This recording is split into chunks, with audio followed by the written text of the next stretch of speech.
The crystal chandeliers of the sterling Davenport Manor cast a diamond-like glow on the scene below.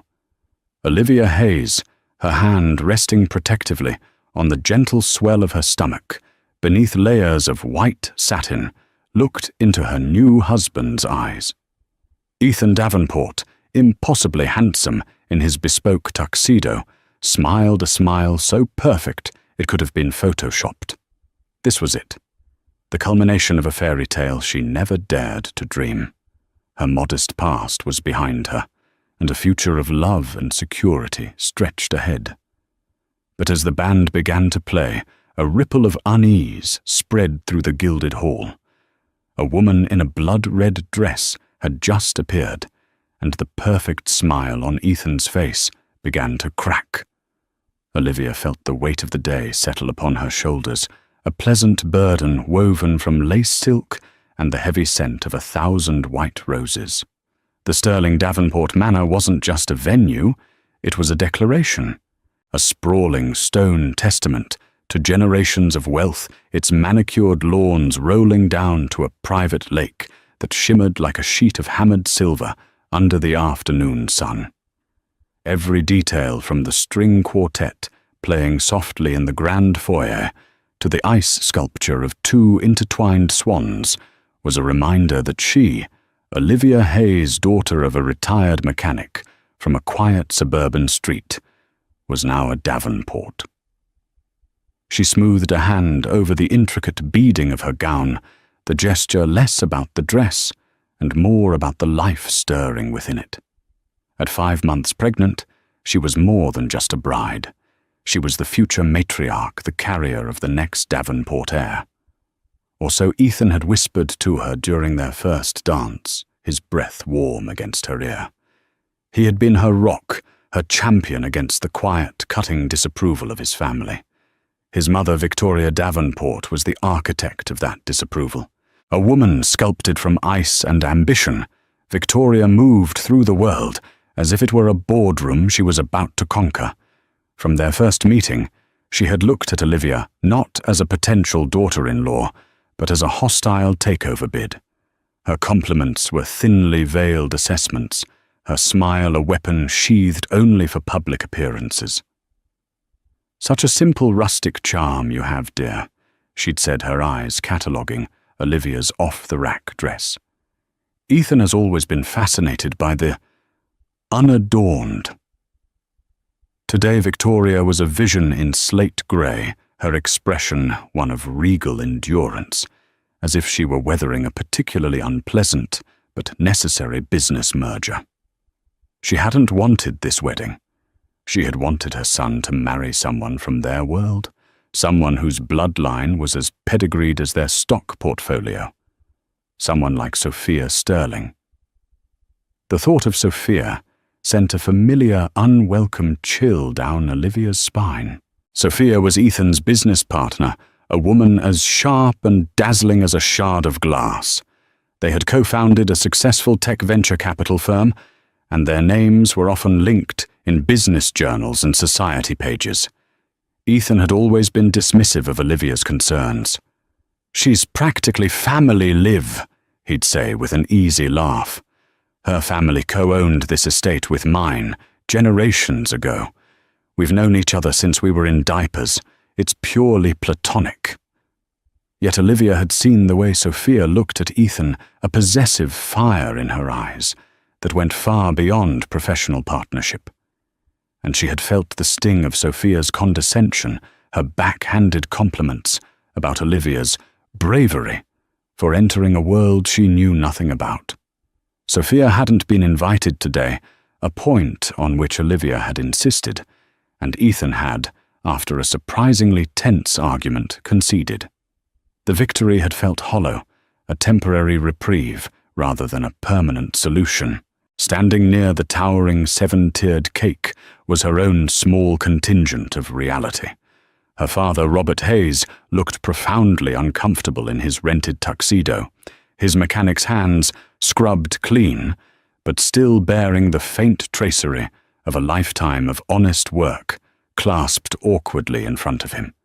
He was a man of quiet integrity, more at home under the hood of a car than in a hall dripping with chandeliers.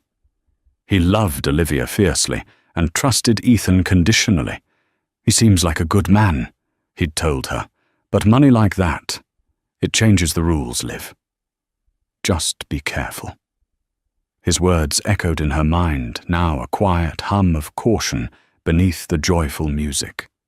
Beside him was Jessica Miller, Olivia's maid of honor, and her oldest friend. Jessica, a fiery redhead with an uncanny ability to spot insincerity at 100 paces, had never trusted Ethan. "He's too polished," she'd argued more than once over cheap wine in Olivia's tiny apartment. "Nobody is that perfect. It's like he's playing a part, and I keep waiting for him to forget his lines." Today Jessica wore a brave smile and a bridesmaid's dress. She loathed her eyes, scanning the crowd with the vigilance of a Secret Service agent. She was Olivia's shield, her anchor to the person she was before the whirlwind of the Davenport world had swept her up. Ethan materialized at her side, his arm sliding possessively around her waist. "Happy, Mrs. Davenport," he murmured, pressing a kiss to her temple. "Ecstatic," she breathed, leaning into his strength. In his arms the doubts receded. Victoria's coldness, Sophia's shadow, her father's worries, they all seemed like foolish anxieties. Ethan loved her. He had chosen her. He had stood before God and 300 of the East Coast's most influential people and promised to cherish her and their child. That had to be enough. "I have to go speak to Mr.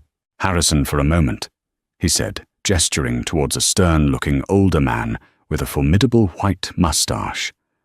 "He's a major investor. Be right back, my love." He strode away effortlessly, slipping back into the role of the charming business scion. Olivia watched him go, a swell of pride and love filling her chest. She saw Victoria intercept him, her hand on his arm, her expression intense as she whispered something in his ear. Ethan's smile tightened for a fraction of a second before he nodded and moved on. A tiny crack in the perfect facade. Olivia told herself she was imagining it. This was her wedding day. It was perfect. It had to be. The reception was in full swing, a symphony of clinking champagne flutes, polite laughter, and the smooth sounds of a live jazz ensemble. The initial formalities were over. The first dance had been danced, the cake had been cut with a silver knife that was a Davenport family heirloom, and the toasts had begun. Jessica had delivered a speech that was both funny and deeply touching, sharing anecdotes from their childhood that made Olivia's eyes well with tears. Robert Hayes had followed his voice thick with emotion as he spoke of his daughter's kindness and strength, ending with a simple, direct message to Ethan: "You take care of my girl." The room had applauded warmly. Even Victoria had managed a tight, vaguely approving nod. Now Ethan's best man, a slick fraternity brother named Paul, was at the microphone recounting a mildly embarrassing story about a college trip to Cabo. Olivia was laughing her head, resting on Ethan's shoulder, feeling a deep, bone-settling contentment. For the first time all day, she felt like she truly belonged. The enormous, intimidating room felt warm and full of light. It was then that the light seemed to shift. The massive oak doors at the far end of the ballroom swung open, held by 2 uniformed staff members. The murmur of the crowd did not so much quiet as change in pitch curiosity, rippling through the guests like a breeze across water. A woman stood framed in the doorway, and for a moment she was just a silhouette against the fading evening light. Then she stepped forward into the glow of the chandeliers, and Olivia's heart stopped. It was Sophia Sterling. She was not dressed as a wedding guest. She wore a bespoke gown of crimson silk that clung to her statuesque frame like a second skin. It was a dress designed to command attention, a slash of vibrant, defiant color in a room of muted, celebratory pastels. Her dark hair was styled in a severe, elegant chignon, and a diamond necklace glittered at her throat, a cold, hard fire. She looked magnificent, terrifying and utterly out of place. A wave of whispers washed over the room.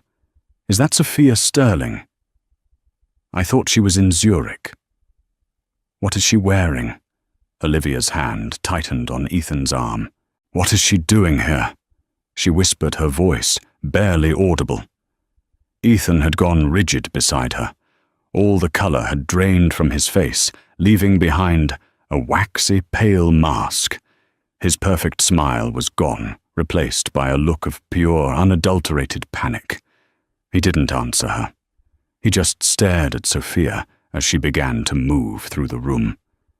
She walked with a predator's grace, her heels clicking a sharp staccato rhythm on the polished marble floor. She didn't hurry. She savored the attention, her eyes scanning the room, a small, knowing smile playing on her perfectly painted red lips. She nodded at a few familiar faces, a queen acknowledging her court. People parted for her, as if she were royalty or a contagion. Victoria Davenport's reaction was the most curious of all. Olivia expected fury and icy command for security to remove the intruder. Instead, Victoria simply watched Sophia's approach, her expression unreadable.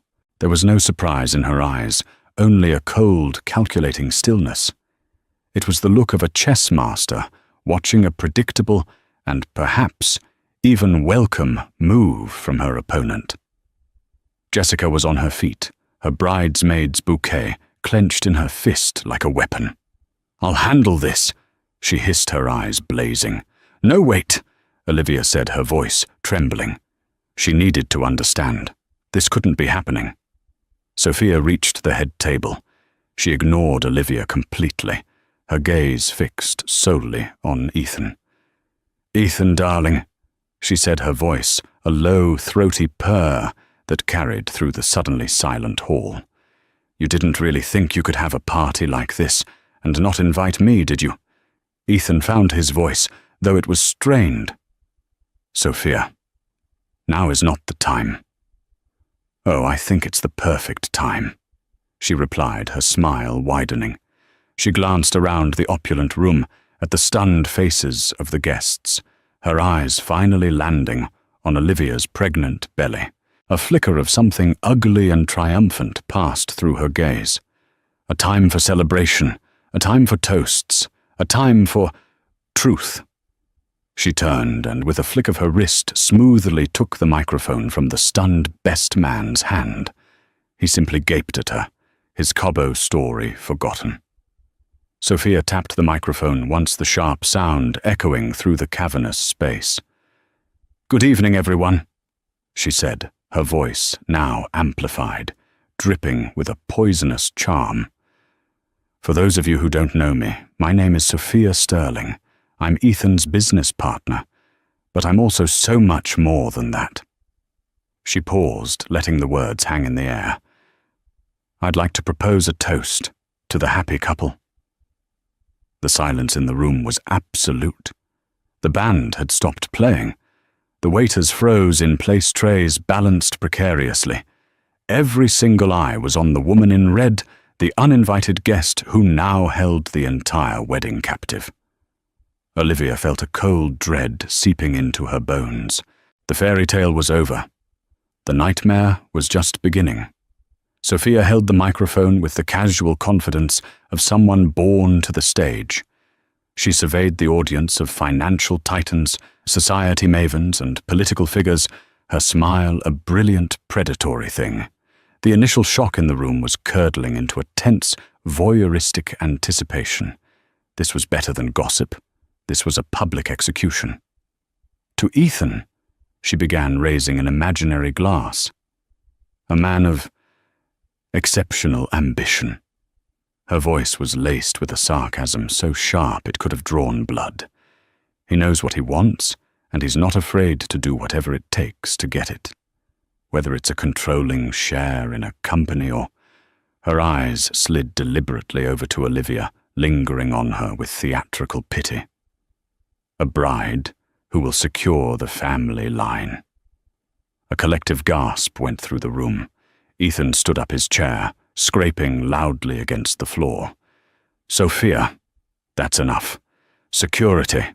But Sophia just laughed a sound that was both musical and utterly chilling. Oh, sit down, Ethan. Don't be a bore.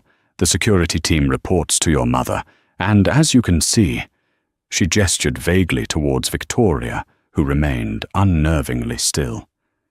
She seems perfectly content to let me have my say. It was true. Victoria's lack of action was a tacit endorsement. This was not a disruption. It was part of the program. The realization hit Olivia with the force of a physical blow. Sophia turned her attention back to the room. You see, everyone here thinks this is a love story, a handsome prince finding his Cinderella. It's a charming narrative. But the truth is a little more complicated. Our prince has been a very, very busy man. She began to walk, slowly pacing in front of the head table, like a lawyer delivering her closing argument. Just 3 weeks ago, our devoted groom was in Milan with me. We stayed at the Principe di Savoia, Suite 508. He told me the Davenport-Sterling merger was the only thing on his mind, and it was, she purred, in a manner of speaking. Olivia felt the room spin. 3 weeks ago, Ethan had told her he was at a tech conference in Berlin. He'd sent selfies from in front of the Brandenburg Gate. They must have been old photos.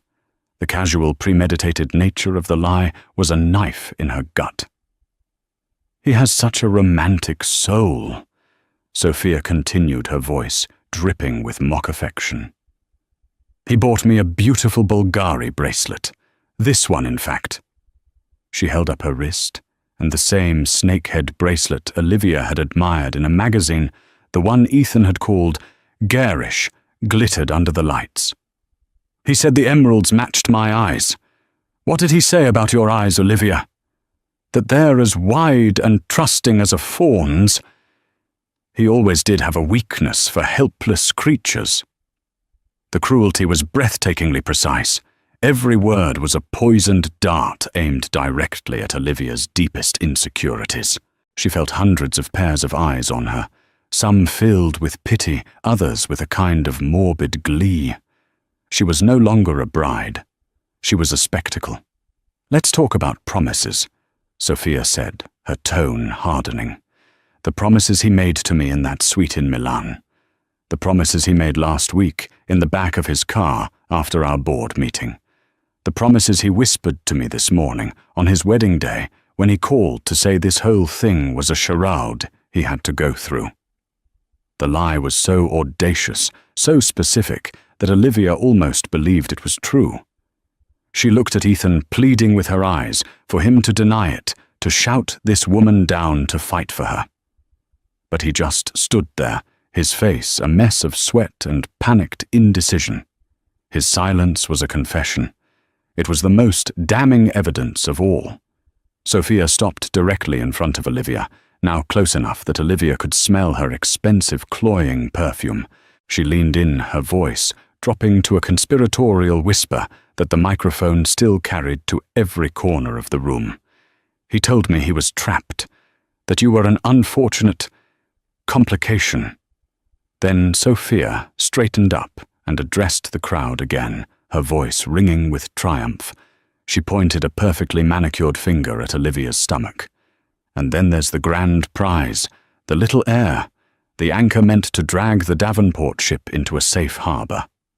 She let out a short, sharp laugh, devoid of any real humor. Did you really think a baby would be enough to chain a man like Ethan Davenport? Did you honestly believe that this family— She made a sweeping gesture that encompassed the stony-faced Victoria— would welcome your contribution? This family doesn't welcome mongrels into its pedigree.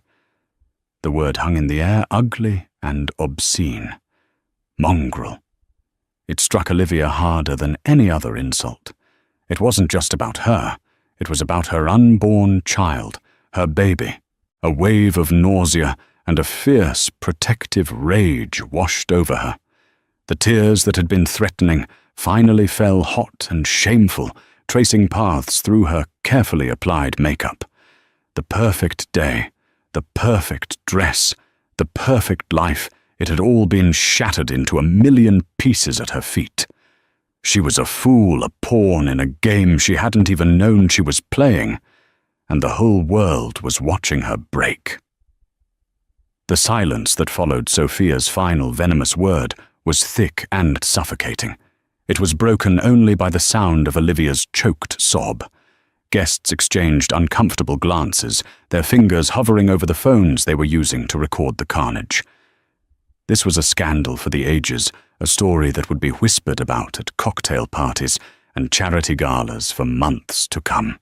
The Davenports were imploding, and everyone had a front row seat.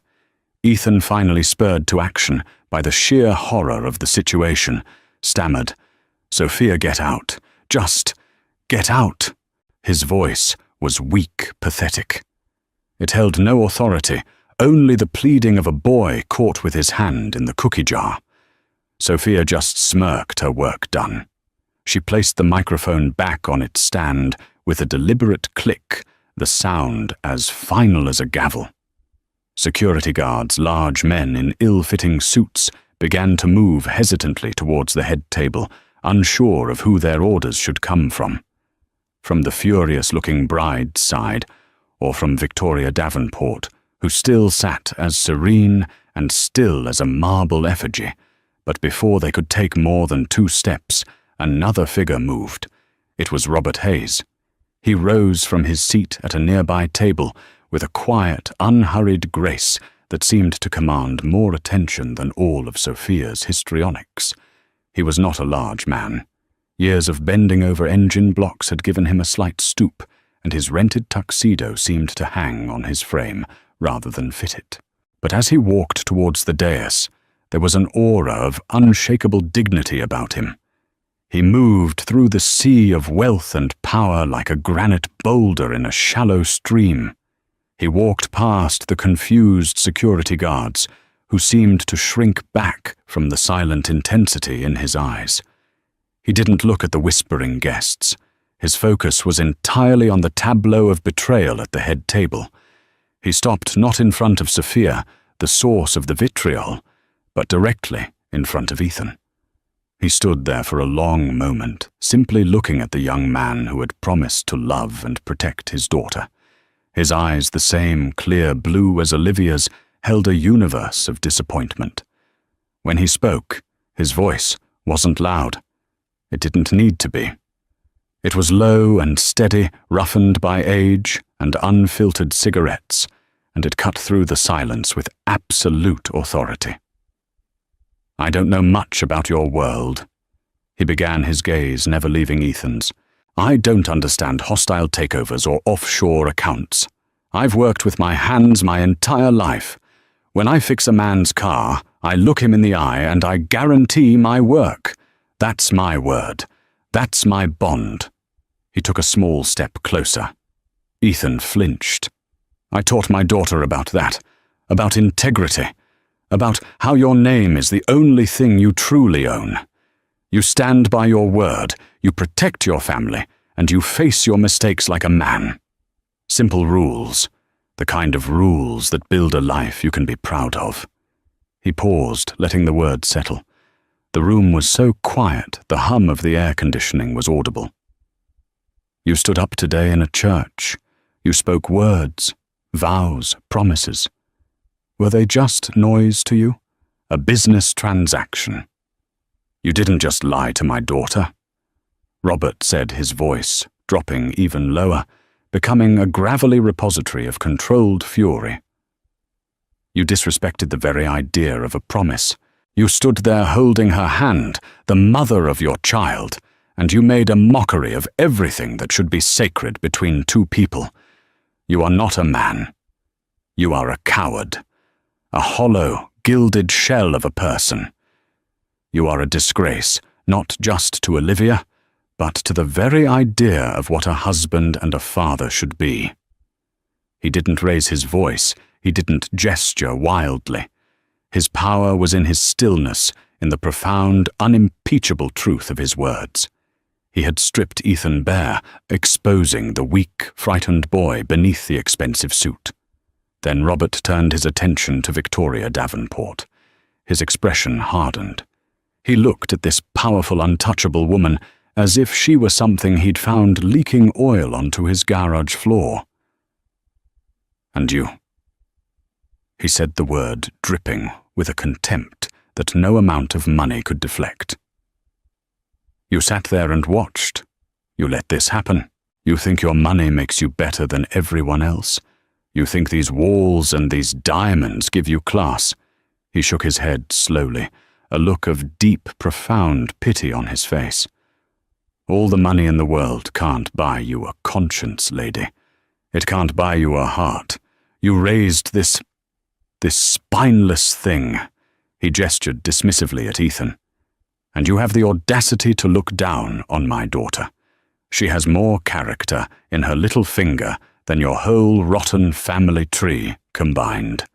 He had said his piece. He turned his back on them, a final damning dismissal. He walked over to the weeping Olivia, his calloused hands gently taking hers. "Come on, Liv," he said softly, his voice now filled only with love. "Let's go home.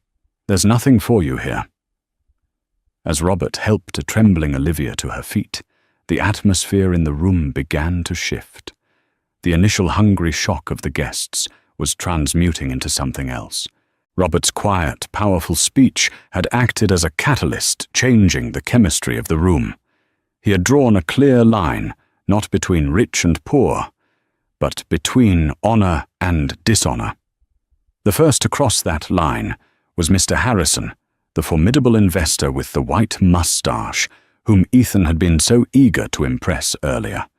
He was an old money patriarch, a man whose business acumen was matched only by his legendary temper and his rigid, almost archaic code of personal conduct. He had been observing the entire debacle with a stony expression.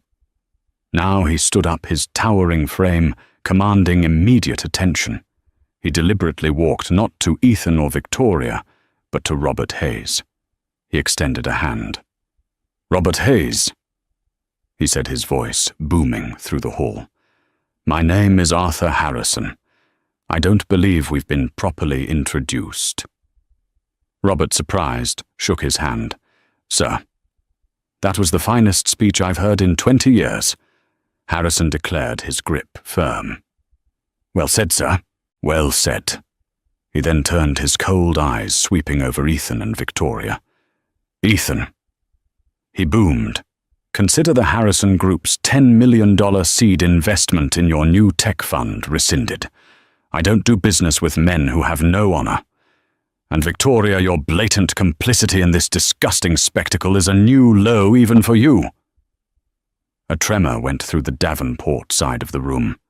Harrison pulling out was not just a financial blow. It was a devastating social one. He was a kingmaker, and he had just pronounced them lepers. Before the Davenports could even process this, a second voice rang out. It belonged to Beatrice Vanderbilt, a society doyenne in her late 70s, renowned for her philanthropy and feared for her sharp tongue. She was the gatekeeper of New York's most exclusive charities. "Victoria," she called out, her voice, thin but carrying the unmistakable ring of authority. "I am officially withdrawing my foundation's support for the Children's Hospital Gala. I will not have my name associated with a family that publicly humiliates a pregnant woman and speaks of an unborn child as a mongrel. It is utterly reprehensible." And then the dam broke. It started as a trickle and quickly became a flood. A prominent lawyer stood up and announced he was dropping Ethan as a client. The owner of a prestigious art gallery loudly cancelled a planned showing of Victoria's private collection. People began to stand, not to get a better look, but to leave. But they didn't just slip out the back. Their departure was a performance. It was a public, deliberate, and systematic dismantling of the Davenport social empire. Many of these guests had long chafed under Victoria's tyrannical social rule or had been burned by Ethan's ruthless business practices. They had smiled at the Davenports' parties and accepted their invitations, but beneath the surface, resentment simmered. Sophia's drama and Robert's integrity had given them the perfect excuse, a righteous banner under which to finally rebel. They walked past the head table, a parade of condemnation. Some offered quiet words of support to Olivia as they passed. "You are better off, my dear," one woman whispered, squeezing her arm. "Be strong for your baby," said another. A man pressed a business card into Robert's hand. "If your daughter needs a lawyer pro bono, she should call me." The gift table became a site of protest. Guests who had deposited lavish gifts on their way in now stopped on their way out to retrieve them. A Tiffany box was snatched back. A large envelope, likely containing a substantial check, was pocketed. The pile of presents dwindled rapidly, a stark visual metaphor for the Davenports' collapsing fortune. Ethan, Victoria, and Sophia could only watch, frozen in a state of disbelief. They had expected shame, gossip, perhaps a few awkward weeks. They had not expected this. This was not a scandal. It was a revolution. The guests weren't just shunning them, they were erasing them. They were stripping them of their power, their influence, their very identity in this world they had so effortlessly commanded. The wedding that was meant to be the ultimate display of their status had become the site of their spectacular public ruin. The unbelievable was happening. Their own world was turning on them, and it was doing so in defense of the one person they believed had no power at all. The grand ballroom, once filled with the buzz of 300 of society's elite, was now a cavern of echoing silence. Only a handful of people remained, Olivia, her father, and Jessica, who stood like a protective phalanx around her, and the toxic trio of Ethan, Victoria, and Sophia, marooned at the head table amidst the ruins of their celebration. The half-eaten food, the wilting floral arrangements, the abandoned glasses of champagne, it all looked like the aftermath of a lavish shipwreck. The departing guests had offered Olivia a strange, empowering clarity. Their support had been a balm on her raw humiliation, transforming her from a victim into a symbol. But the final, most venomous act of the tragedy was yet to play out. Victoria Davenport finally rose from her chair. The mask of icy composure was gone, replaced by a twisted visage of pure, undiluted rage. Her plan, whatever it had been, had backfired spectacularly. She had lost control, and it was making her reckless. She advanced on Olivia, her slate-grey dress rustling with menace. "You," she spat, her voice low and dangerous. "You think you've won, don't you? You think these sentimental fools leaving en masse means anything?" Robert stepped in front of Olivia. "That's enough. We're leaving. I'm not finished." Victoria snarled, her eyes locked on Olivia. "You need to understand the full scope of your stupidity." She paused, a cruel smile twisting her lips. "Did you really think this was all Sophia's idea? That she just crashed the party out of jealous rage?" Victoria laughed, a harsh, grating sound. "She was my guest. I invited her. I wanted her to do this." The confession hung in the air, more shocking than the affair itself. Ethan looked at his mother, his expression one of dawning horror. Even Sophia seemed taken aback by this admission. "Why?" Olivia whispered the question raw with pain. "Why would you do this to your own son, to your own grandchild?" "Because you were a mistake I had to correct," Victoria said, her voice dripping with venom. "Because you, a nobody with a swelling belly, thought you could trap my son and leech off this family for the rest of your life. I would not allow it." She began to pace, her fury making her eloquent. "I knew about the affair, of course. I've always known about Ethan's indiscretions. They're a tiresome but manageable part of who he is. I knew I couldn't stop the wedding. The publicity was already in motion. But I could control the outcome." She stopped, and looked directly at Olivia. "You signed a prenuptial agreement, you little fool. A very ironclad one. But my lawyers told me that even the best prenup can be challenged, especially with a child involved. There was, however, a standard fidelity clause. It states that if either party is unfaithful during the marriage, the other party is entitled to a significant settlement." Victoria's eyes glittered with manic triumph. The key phrase is "during the marriage."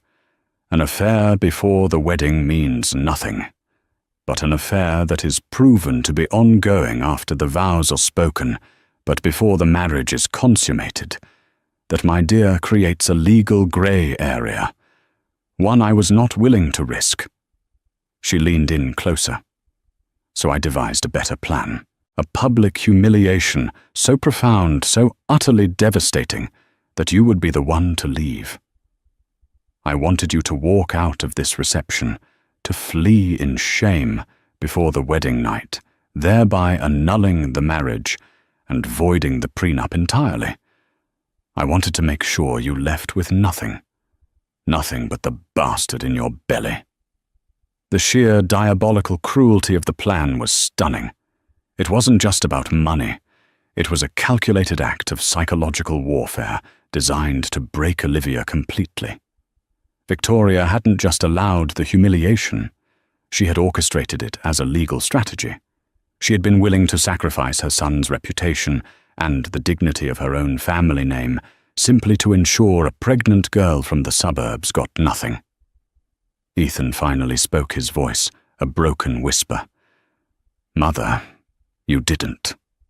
Tell me you didn't." Victoria shot him a look of withering contempt. "Oh, grow up, Ethan. You knew this girl was a liability. I simply did what was necessary to protect our family's assets. You should be thanking me." But her plan had failed. She had underestimated Olivia's father. She had underestimated the simmering resentment of her peers. And most of all, she had underestimated the basic human decency that, when faced with such naked cruelty, could spark a rebellion. She had intended to isolate Olivia to make her a pariah. Instead, she had made her a martyr and turned herself, her son, and her star witness into the villains of the story. The empty hall was a testament not to Olivia's shame, but to Victoria's profound miscalculation. The full weight of Victoria's confession settled upon Olivia, not as a crushing blow, but as a moment of terrible, liberating clarity. The pain was still there, a hot, searing agony in her chest, but beneath it, a new feeling was taking root, a cold, hard strength. She had been grieving the loss of a fairy tale, but the fairy tale had never been real. It was a gilded cage, and Victoria had just handed her the key. She looked at the three people before her. Sophia, whose smug triumph had curdled into uncertainty, realizing she was just a disposable tool. Ethan, a weak, broken man-child, staring at his mother as if seeing her for the first time, finally understanding he was a pawn in her game, not a king. And Victoria, a woman so consumed by wealth and control that she would burn down her own house to kill a mouse. Olivia's tears had stopped. Her breathing steadied. She was surrounded by the only people in this opulent nightmare who truly mattered: her father, whose love was as solid and reliable as the earth beneath his feet, and her best friend, whose loyalty was a fierce, unwavering flame. Slowly, deliberately, Olivia pulled the engagement ring from her finger. It was a monstrous thing, a 10-carat diamond that had always felt foreign and heavy on her hand. It wasn't a symbol of love. It was a beautifully crafted manacle. She didn't throw it. She didn't make a grand, dramatic gesture. She walked to the head table, her movements calm and measured, and placed it gently on the white linen cloth beside a half-empty glass of champagne. The clink was barely audible, but it echoed with finality. She turned to Ethan. The anger and hurt were still there, but they were tempered by a profound sense of pity. He wasn't a monster. He was just nothing. An empty vessel, filled only with his mother's ambition and his own fear. "I used to feel sorry for you," she said, her voice clear and steady, devoid of the tremor it had held just minutes before. "I thought you were trapped by your mother, by your family's expectations. I thought I could save you." She shook her head, a small, sad gesture. "But you don't want to be saved. You're comfortable in your cage. You didn't lose a wife today, Ethan. You lost the only person who ever saw a good man inside the coward and was foolish enough to love him anyway." Then she faced Victoria. She looked the older woman directly in the eye, meeting her hateful glare with a calm strength that seemed to unnerve the formidable matriarch. "You're right about one thing," Olivia said. "I don't belong here. I was so dazzled by the money and the fantasy that I almost forgot who I am. I am the daughter of a man who values his word above all else. A man who taught me that wealth has nothing to do with what's in your bank account, and everything to do with the love you give and the integrity you keep." She placed a hand on her belly. "You call my child a bastard and a mongrel, but this baby will be born from love, my love, and they will be raised in a home rich with things your money can never buy: honesty, courage, and unconditional love. You can keep your money, you can keep this empty house, and you can keep your hollow son. My father taught me about a different kind of wealth, and today I've finally realized I am the richest woman in this room." With that, she turned her back on them. She took her father's waiting arm and Jessica's hand. The three of them walked away, a unified front of simple, powerful love. They walked across the marble floor, past the abandoned tables and the mocking ice sculpture of the two swans, now slowly melting under the heat of the lights. They didn't look back. They walked out of the Sterling Davenport Manor and into the cool, clean air of the evening. The last image was not of a bride in tatters, but of a woman reclaiming her soul. She was walking away from the ruins of a life that was never hers toward an unknown future. It would be difficult, it would be a struggle, but it would be real. And for the first time in a very long time, Olivia Hayes, not Davenport, was free. The journey away from the Sterling Davenport Manor was a silent 20-mile scream. Olivia sat in the passenger seat of her father's aging, but impeccably maintained, Ford pickup, the stiff fabric of the bench seat, a world away from the plush leather of Ethan's Bentley. The ridiculously expensive couture wedding gown, now feeling like a costume from a life she'd only pretended to live, bunched uncomfortably around her legs. She stared out the window, watching the grand gated estates of the super-rich give way to the modest, familiar houses of her hometown. Each passing mile felt like a journey back through time, erasing the last 18 months of her life. Jessica sat in the back, her phone buzzing incessantly in her hand, a furious energy radiating from her. She was fielding texts and calls from friends and family, her replies short and sharp. But inside the cab of the truck, a fragile truce of silence held. There were no words big enough to contain the enormity of what had just happened. Robert drove with a steady, quiet focus, his hands sure on the wheel, his presence a solid, comforting anchor in Olivia's swirling vortex of shock and pain. He didn't offer platitudes or ask if she was okay. He knew she wasn't, and he knew that the only thing he could offer right now was the simple, profound act of taking her home. When they pulled into the driveway of the small blue house where Olivia had grown up, the dam of her composure finally broke. This was real. The fairy tale was over, and she was back where she started, only now she was pregnant, publicly humiliated, and carrying the wreckage of a life that had been a lie. A deep, guttural sob escaped her, a sound of such raw agony that it seemed to tear its way out of her soul. Her father was there in an instant, opening her door, his strong arms wrapping around her as he helped her out of the truck. She collapsed against his chest, the scent of garage oil and Old Spice filling her senses, the most comforting smell in the world. "I've got you, Liv," he murmured, his voice thick. "I've always got you." Inside the house was a sanctuary of normalcy, the familiar ticking of the grandfather clock in the hall, the faint smell of the pot roast Robert had made the day before, the worn floral sofa. It all conspired to ground her. Jessica, her fierce anger momentarily softening into gentle efficiency, helped Olivia out of the monstrous wedding dress.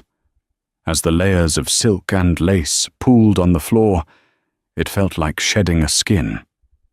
Jessica handed her a pair of her father's old soft sweatpants and a faded t-shirt. Dressed in these borrowed clothes, feeling small and fragile, Olivia curled up on the sofa, and the full wrenching grief she had been holding at bay washed over her. The hours that followed were a blur of tears and fragmented conversations. Jessica paced the living room like a caged tigress, her phone now a weapon. "The videos are everywhere. Liv," she said, her voice a low growl. "That witch Sophia Victoria, Ethan. They are getting crucified online. Davenport disaster is trending worldwide." She wanted to call lawyers to sue for defamation, emotional distress, for everything. "We can destroy them," she vowed. Robert, in contrast, was a quiet harbour. He made tea that Olivia couldn't drink and toast she couldn't eat. He sat in his worn armchair, not hovering but simply being present. When Olivia's sobs would subside into shuddering breaths, he would speak. "It's not your shame, Olivia," he said, his voice calm and certain. "It's theirs. You have nothing to be ashamed of. You loved someone. You trusted someone. There is no shame in a heart that is open." Through the long, dark night, Olivia wrestled with the hydra of Victoria's cruelty. It was one thing to be cheated on.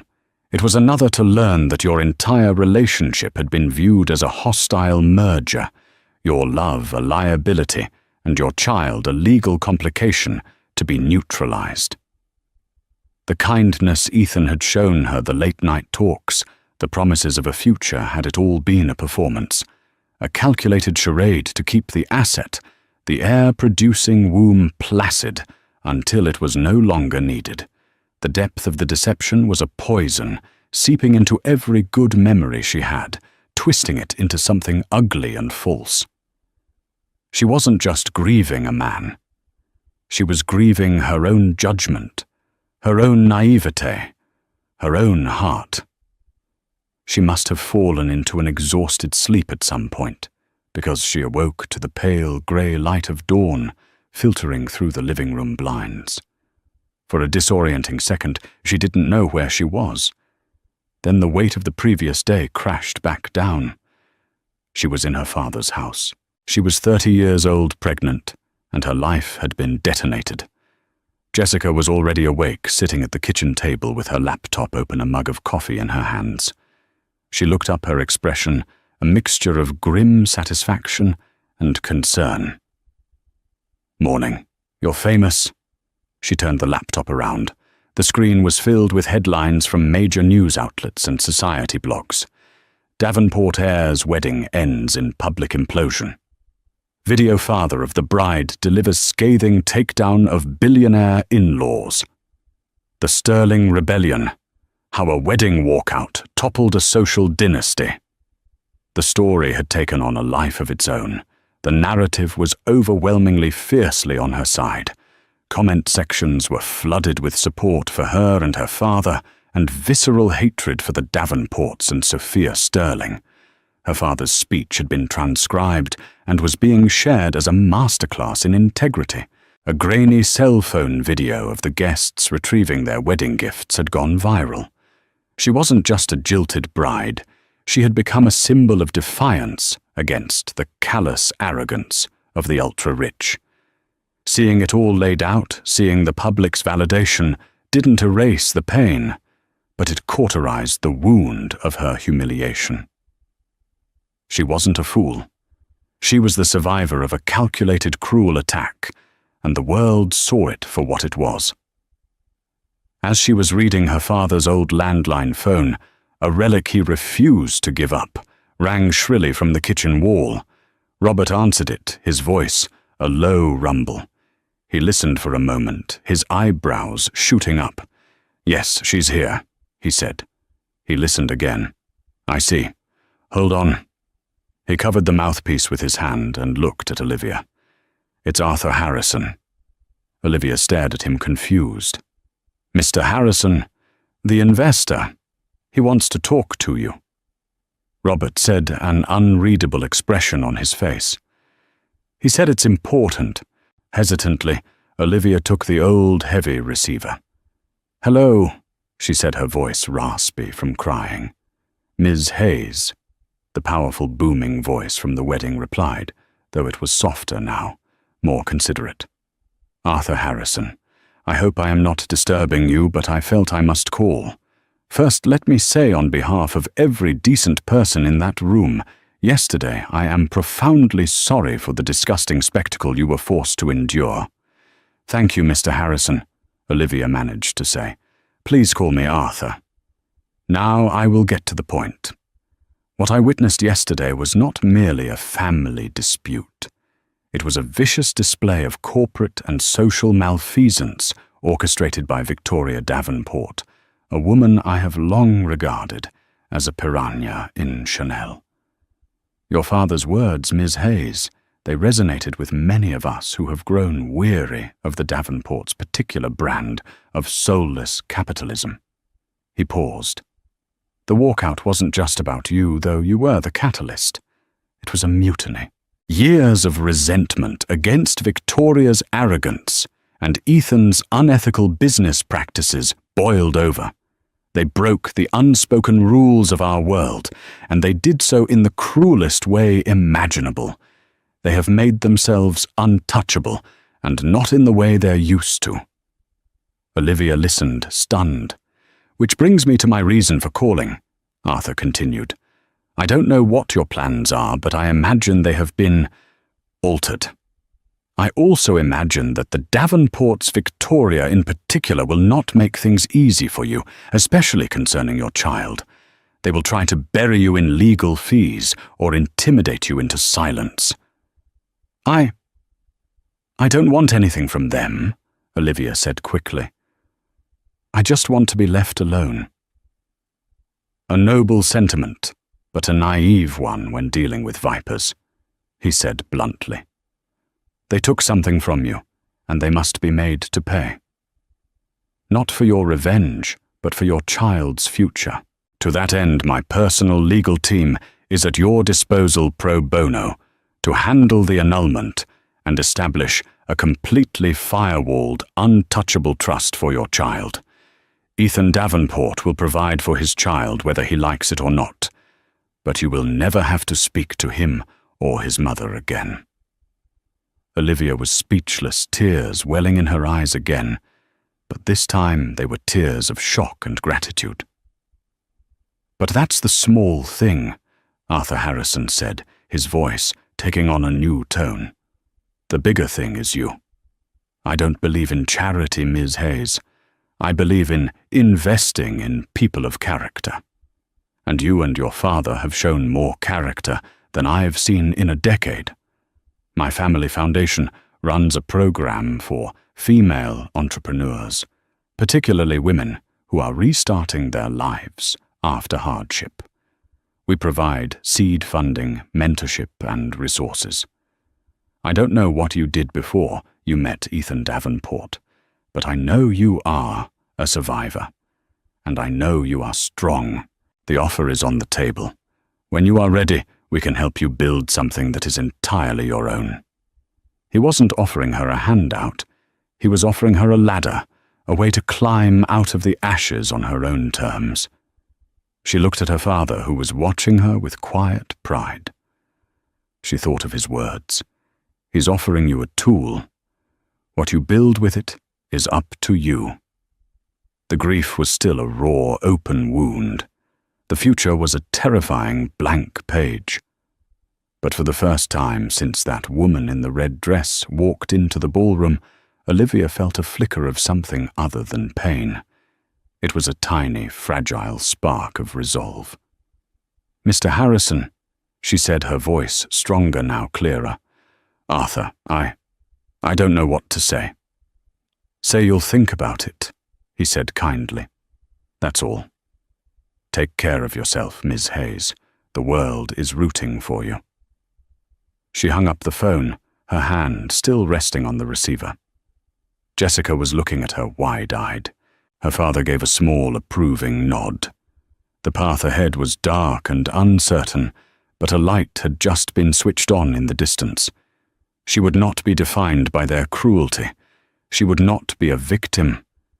She was Olivia Hayes, daughter of Robert Hayes. She was the mother of a child who would be raised with love and integrity.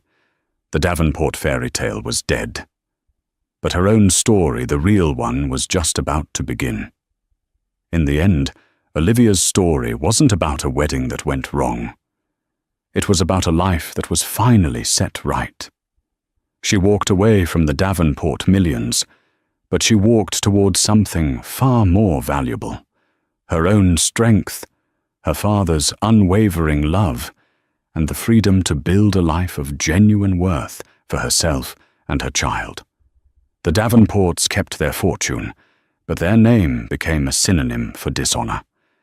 They won the battle for their money, but lost the war for their reputation, proving that true poverty isn't a lack of funds, but a lack of character. Olivia lost a husband, but she found herself. Her story is a powerful reminder that sometimes the most devastating moments of our lives are not endings, but spectacular, necessary beginnings. What would you have done if you were a guest at that wedding? If Olivia's story of resilience and courage moved you, please show your support by hitting that like button. Share this video to inspire someone who might be facing their own battles, and subscribe to our channel for more real-life stories that matter. Let us know in the comments below what you think about the incredible way the guests stood up for what was right,